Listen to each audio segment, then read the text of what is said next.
Mbah Mun itu juga Habib Lutfi. Sering ada pertanyaan ke saya, kenapa Mbah Mun kalau diaturi pejabat langsung hadir, kalau diaturi alumni kadang susah.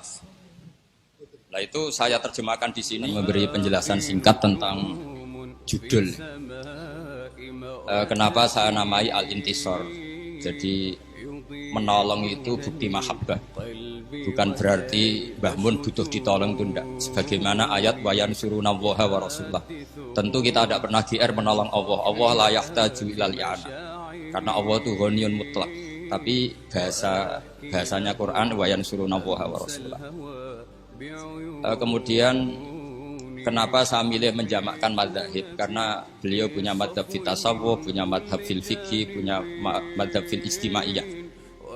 Sehingga masalah bahasa ini saya anggap cukup, meskipun nanti Anda kalau ngarang kitab ya ngarang sendiri, punya judul sendiri. Karena ini sudah saya patenkan, nanti malah saya gugat. Tapi begini, yang penting begini. Kenapa saya membahasakan Al-Intisor? Saya ini kan hidup di kota.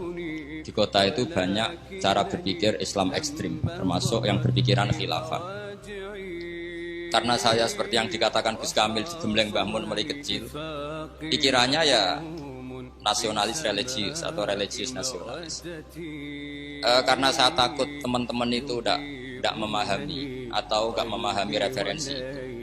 Saya masih ingat betul ketika di Madinah di Dawi Mbah Mun, Salahuddin Al-Ayyubi songono iku barokah Ihya. Jake golekno. Terus saya cari-cari, termasuk beberapa takbir yang saya utarakan sekarang. Jadi ini clear supaya bahwa kita intisor itu membela dengan makna bukti mahabbah. Seperti kita mengistilahkan orang-orang Ansor disebut Ansorullah wa Rasulih. Masa Allah butuh ditolong? Ya tentu tidak. Kenapa saya milih Al-Intisor? Karena saya sayang sama ayat. Ada seorang nabi berdoa Rabbi anni maghlubun fantasir. Terus walladzina idza asabahum baghyun yantasirun. Ini saya mulai tentang Al-Intisor.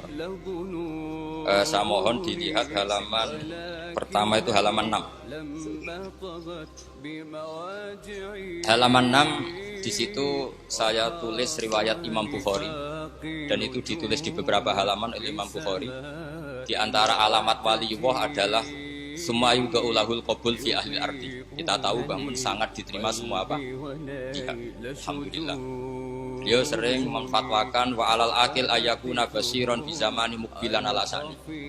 Ini karena banyak alumni yang sudah sibuk kerja, saya yakin nggak tahu referensinya. Makanya tak bantu. Itu ada di kitab At-Targhib wa Tarhib. Nggak usah terima kasih, biasa saja. Nanti setelah tahu tentang saya juga nggak apa-apa. Sama-sama orang alim, biasa saja. Nggak ada apa-apa.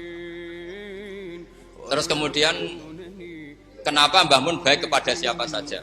Ini ada di kitab Ihya, ada kalimat Rasul Akli Ba'daddin At-Tawaddud ilan nas wastina'ul ma'ruf ila kulli barin wa fajirin.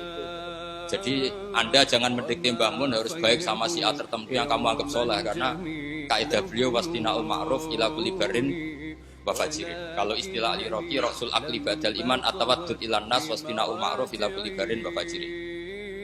Terus kita tahu hampir semua santri mungkin GR ya sangat dekat dengan Mbah Mun. Dan itu sah saja karena Mbah Mun niru Rasulullah SAW yu'ti kulla julasaihi nasibahu la yahsibu jalisuhu anna ahadan akrama alaihi min. Kalau qiraahnya Asim bacanya la yahsabu, karena memang qiraah kita ayahsabu, tapi sebagian qiraah ayahsibu.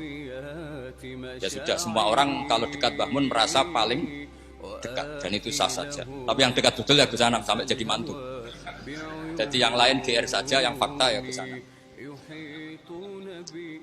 Sampai itu ya dapat ilmunya, dapat putrinya. Cuma kita bisa menyaingi beliau lewat ridho kayak kodok kodar, itu ya iman yang luar biasa. Jadi beliau menjadi hebat karena ada jadi mantu, kita menjadi hebat ridho kayak kodok kodar. Sekali sampean hasut neraka.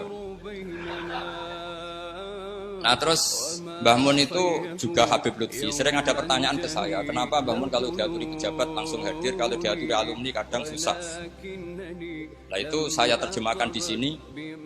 Akta Rasulullah kauman wa mana akhirin. Faka'annahum atabu alai faqal inni uti kauman akhafu hala agum wa jazaahum wa akilu kauman ila ma ja'alallahu fi qulubihim minal khairi wal hina. Jadi karena mahabbahnya santri sudah permanen, maka Mbah Mun tidak perlu servis. Itu seperti yang dilakukan Rasulullah pada sahabat Ansor. Jelas ya. Jadi ini saya baca sekilas-sekilas saja. Karena saya kalau nerangkan detail itu ngenyak kiai diterang. Jadi ini saya baca sekilas-sekilas saja. Terus Mbah Mun menghindari bahasa menvonis bahwa zaman ini rusak, zaman ini gini. Yai jarang ngendikan seperti itu karena ngikuti dawuh Nabi, idza qala ar-rajulu halakan nas fa huwa ahlakuhum. Qala Abu Ishaq la adri ahlakahum bin nasbi au ahlakuhum bi rafi. Jadi Yai jarang komentari zaman ini. Terus komitmen beliau komitmen beliau terhadap madzhab ahli sunnah wal jamaah. Beliau dari awal di Muqaddimah ulama al-mujaddidun ngendikan al jihad wajibun alaikum ma'akuli amirin baron kana ufajiron sampai saat itu wa in amilal kabair. Jika kalau beliau berkongsi dengan siapapun termasuk waliul amri itu dari awal memang riwayatnya itu ya baron kana ufajiron. Jadi Anda jangan menuntut pilah-pilah riwayatnya baron kana ufajiron kok Anda nuntut pilah-pilah. Jadi kalau Anda milah-milah berarti tidak baca hadis ini. Kalau tidak baca berarti sampai tidak alumni. Ini karangannya kiainya aja tidak baca, apalagi karangan selain kiainya. Nah terus ini yang paling pokok halaman 11. Ini yang diceritakan Gus Kamil tadi. Ini sudah 25 menit, tinggal 5 menit ini. Enggak, tapi rasanya 25 menit. Kemudian yang nomor 11. Kenapa beliau berkoalisi dengan pemerintah bahkan sangat ingin putranya maupun santrinya jadi pejabat. Saya masih ingat dulu ketika kiai-kiai belum dekat pejabat, kalau ada teroris atau apa di antara yang diintel itu pesantren. Tapi barokahnya kiai-kiai mau berkawan dengan pejabat. Sekarang kalau ada teroris tidak pernah lagi dicari-cari dia apa? Pesantren, karena kiai-kiai gak diragukan loyalitasnya sama NKRI, apalagi terbukti mau jabat. Maka di sini dikatakan Imam Ghazali wa amal izu wal jahfa biyat faul insan an nafsi adulla wa dhaima wala yastahni andu muslim. Jadi orang harus punya pangkat atau bermitaan sama orang yang punya pangkat supaya keagamaannya tidak terganggu. Gampangannya ya masa orang fasik kadang punya backing aparat, tentu oknum. Masa yang orang soleh tidak punya backing apa? Pejabat. Sudah ya, itu nomor 11. Ini sudah tinggal 5 menit. Kemudian di sini saya menyebutkan waruya anarobian ja'ahu yatubu min husai'an. Ini yang paling hebat dalam Islam menurut saya.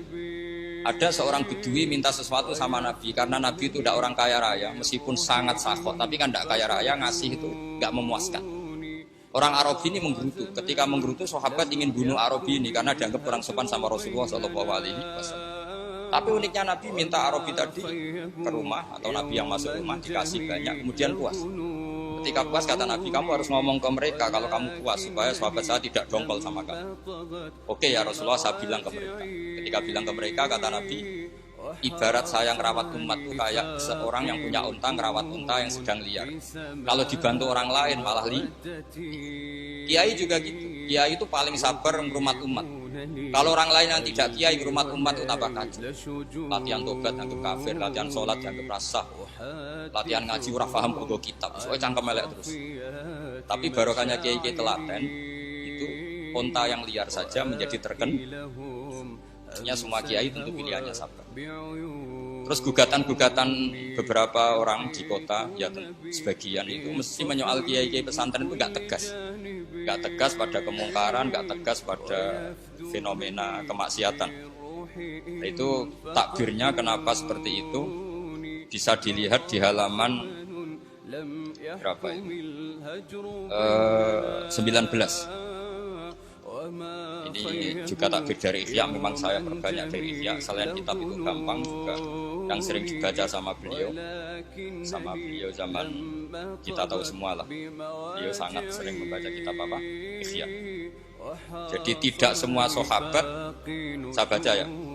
Wassahabatu makanu yahjuruna bil kulliyah bal kanu munqasimina fihim ilaman yakhridul qawla alaihi wa yuzilul buhdala wa ilaman yuridu anhu wa la yata'arradullah wa ilaman yang yuduru ilaihi bi ainir rahmah wa la yu'athirul muqata'ah wa tabahud. Jadi tidak semua sahabat ketika melihat kemungkaran tegas. Ada yang melihat sahibul mungkar tadi atau murtakibul mungkar tadi dengan ainir rahmah, tapi tentu dengan cita-cita ingin membenahi.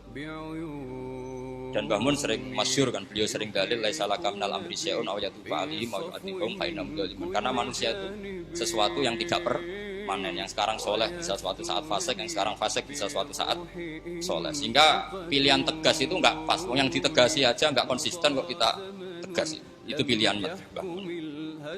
Nah kemudian pilihan ini kita sahkan, maksudnya kita sahkan secara argumentasi kita bela, karena ada riwayat hadis tadi ada seorang soleh, sodako malah dikasihkan zaniyah, jadi gunjingan kan, tapi beliau terhentikan alhamdulillah ala kulli hal, alhamdulillah ala sarifin wa ala zaniyatin.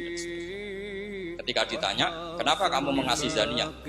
Ya, semoga orang zina itu kan nyari uang, ya sudah tak kasih uang biar gak zina. Kita maling sampai jadi copet karena nyari uang, sudah tak kasih uang tapi tidak bisa nyopet.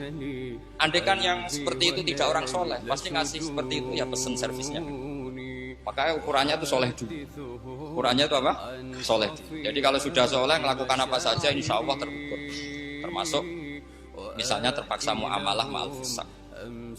Nah, terus diantara itu saya menyebutkan riwayatnya Sufyan bin Uyainah ketika itu ditulis oleh Hilyatul Auliya, ketika Nabi Yahya dan Isa itu dua nabi besar yang sezaman, yang Nabi Yahya suka berkawan atau berkomunitas sama orang-orang soleh, yang Nabi Isa dia menjawab Nabi itu di manzilatit tabib, saya jawil mar'u, ya sudah saya nangani orang.